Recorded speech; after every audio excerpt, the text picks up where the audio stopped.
Missouri has found itself in the news recently. They have done some ridiculous stuff.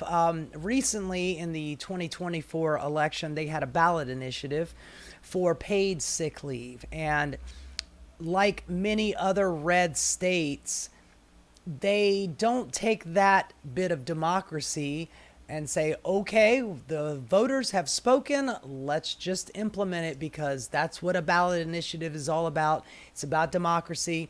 And the people of Missouri voted, I believe it was 58 or 60% to have paid sick leave. I believe the number is every 30 days you work, you get 1 day of sick leave and you accrue it over the year. So I guess that means 30 days. 1 day out of 30 days, you get 12 days of sick leave. And the people of Missouri wanted it. They voted for it. And unfortunately, Missouri governor repealed the paid sick leave law approved last year by voters. Jefferson City, Missouri, 8 months after voters approved it, Missouri Governor Mike Kehoe signed the repeal of a law Thursday that had guaranteed paid sick leave to workers and inflationary adjustments to the minimum wage. The move marked a major victory for the state's largest business group.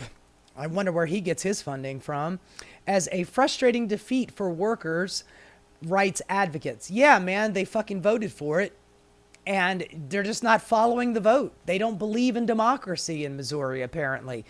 What about all of those those working class Republicans out there like Josh Hawley? He's a populist guy. This guy probably calls himself a populist too.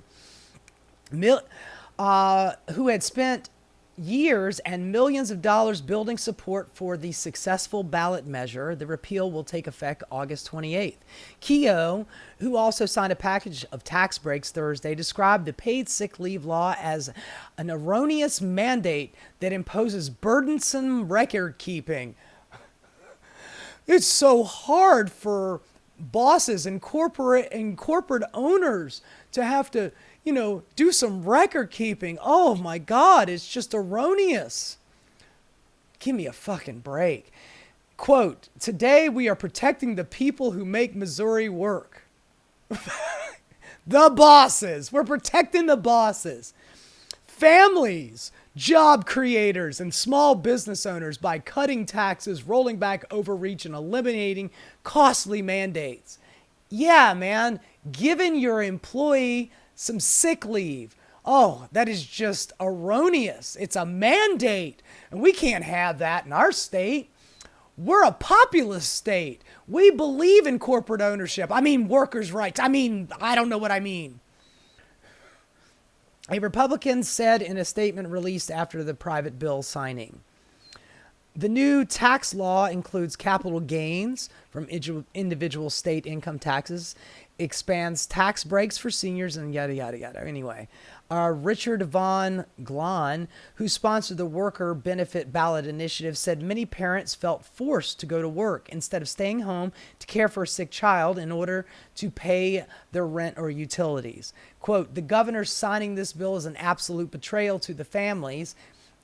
You mean not the business owning families and the job creators? Just regular old families, working class families? And it hurts my heart. About 1/3 of the state mandate paid sick leave, but many businesses voluntarily provided it. Nationwide, 79% of private sector employees received paid sick leave last year, though part-time workers were significantly less likely to receive the benefit than full-time employees, according to the Department of Labor data. Voters in Alaska, Missouri, Nebraska all approved paid sick leave measures last November. Only Alaska's, which kicked in on July 1st, has remained unchanged by state lawmakers. Before Nebraska's measures could take effect in October 1st, Republican Governor Jim Pillen signed a measure last month exempting businesses with 10 or fewer employees from paid sick leave requirements. The revision also lets businesses withhold paid sick leave from seasonal agricultural workers and 14 to 15-year-olds. Yeah, fuck them kids. Missouri law allows employees to earn 1 hour of paid sick leave for every 30 hours. I'm sorry, it wasn't 1 day for 30 days. It was 1 hour for 30 hours. My apologies. Starting May 1st. But by the time it's repealed, 17 weeks will have elapsed. That means someone working 40 hours a week could have earned 22 hours of paid sick leave. If workers don't use their paid sick leave before August 28th, there is no legal guarantee that they can do so afterward. The Missouri Chamber of Commerce, that is who basically bribed the governor to get rid of this, which he should not be allowed to do. It was a fucking ballot measure that was voted on by his constituents, but yet here we are. We're living in a land without rules, folks. The Missouri Chamber of Commerce and Industry had made repealing the law its top legislative priority. I mean, is there nothing else that can, that is more important to the Chamber of Commerce than making sure that the workers get the shaft? Probably not. The paid leave and minimum wage policies were a job killer. Sure, man. No, man, you just didn't want to fucking have to pay for it. Stop with your bullshit. Job killing. You didn't want to pay for it.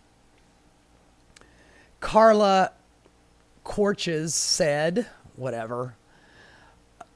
But Missouri voters could get a second chance at the mandate paid sick leave. Vaughn Glahn has submitted a proposed ballot initiative to the Secretary of State, which would reinstate the repealed provisions because the new measure is a constitutional amendment. That's right. Missouri is under a constitutional amendment authority. The legislator would be unable to revise or repeal it without another vote of the people. Supporters haven't decided whether to launch a petition drive to try to qualify the measure for the 26 ballot. I mean, after fighting for such a long time to get that paid sick leave and to have it so easily signed away by the governor, would probably put a bad taste in my mouth for another ballot initiative that might end up back in the same place where they started. This guy is a Missouri state legislator, and he is definitely follically challenged. How much moose did it take to get them 3 hairs on the top of your head to act right? Dude, pick a suit that fits and give up the ghost when it comes to the hair. Look at the dude behind you with the bald head. He is perfectly willing and happy to be a strong and proud bald man. But anyway, I'm only busting his chops because, and look, I don't want to be that person that picks on a person's appearance, but after you hear what this guy has to say, you're going to be saying worse than I just did. But let's have a listen to his justification for getting rid of this ballot initiative for paid sick leave. Wait, hold on, sorry.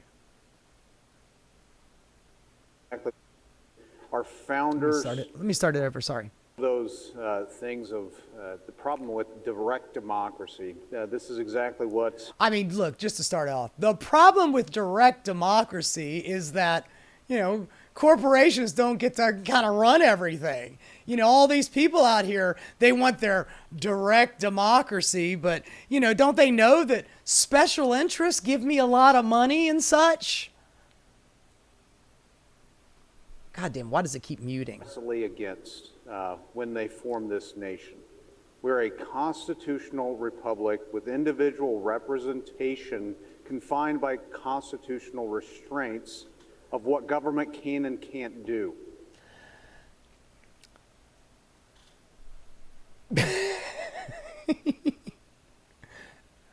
We're not a democracy. We're a constitutional republic.